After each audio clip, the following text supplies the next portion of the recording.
Welcome in this another session on rural marketing. I hope our previous session have brought some insight to your thought of looking at a rural market.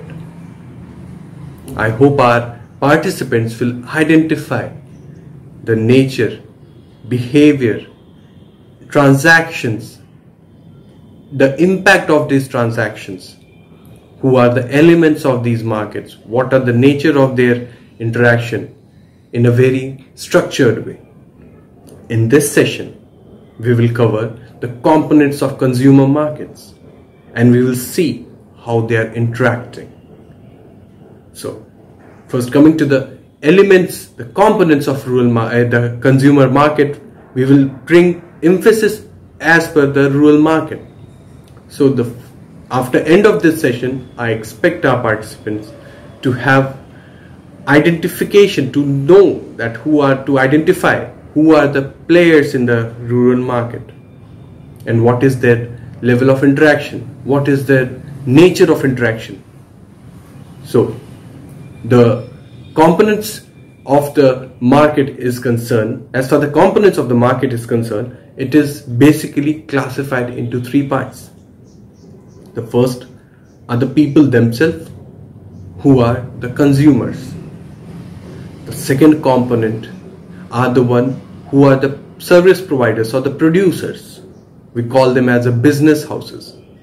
And the third component is the government, who is facilitating all these activities, drafting legislations, drafting policies, and enabling all these elements in a way that the market should work properly, the consumers should get facilities to protect the consumers' right, to protect the producers' rights, and enabling the market in a way that people should invest and come up with their idea or come up with their products to make this environment even more fruitful. Coming to the second part of this session, that is nature of the environment. The first kind of interaction is B2B. Here we will see that how one business house is interacting with another. If we see the reference of our earlier discussion, that is the end use classification which we discussed in our previous session, we classified goods on two categories. The first was industrial product, the another was consumer product. If my produce is directly approaching the end user or the consumer, it will fall in the second category. Whereas if my products are being supplied to the business houses who will further value add to that product to reach to the customer, that will fall in the first category. So that category, the kind of interaction when the one business house is purchasing products from me, it will be a B2B interaction. Let's take some example in context of a rural market. If suppose I am growing tomato or some other vegetable, if some organization or some business house is working on purees or some pickles, they will purchase product from me. This kind of interaction is known as B2B. If suppose I am producing some kind of wheat, then some FMCG business. If suppose I am a potato grower, then some chips making company will approach me to acquire the potato for their chips. So this kind of interaction is called B2B. Then comes the second kind of interaction, which is B2C. If the same potato have been used by the households for their regular use of vegetables or food, then it will be a B2C.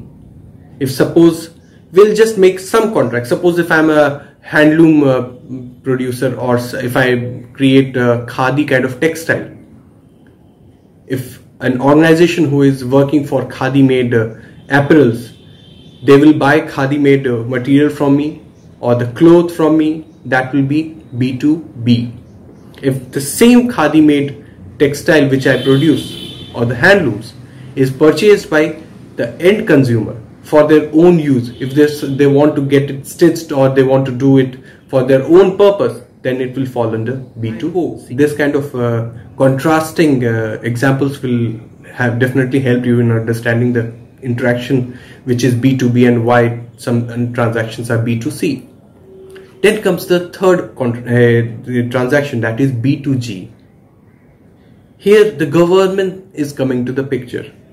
Why government wants something? Because government also have to do many of the work, such as suppose if I'm running some polio alleviation mission or some flood mission, or if I'm working for primary education, I need a lot more resource for that, such as I need medicine, I need stationaries, I need expert for all those comments, everything which is coming into the picture. Government also needs some kind of resources. Here government is acquiring these resources not as a consumer. If we see how it is different from B2C and B2G. In B2C, the customer is directly contacting the business house, whereas in B2G, government is not acquiring it for their own end use. They are acquiring it for their own missions or the programs which they are running. If suppose I am running some malaria related elevation program, I need medicines for that, I need softwares for monitoring, I need many other elements for that, even stationery to maintain all those records.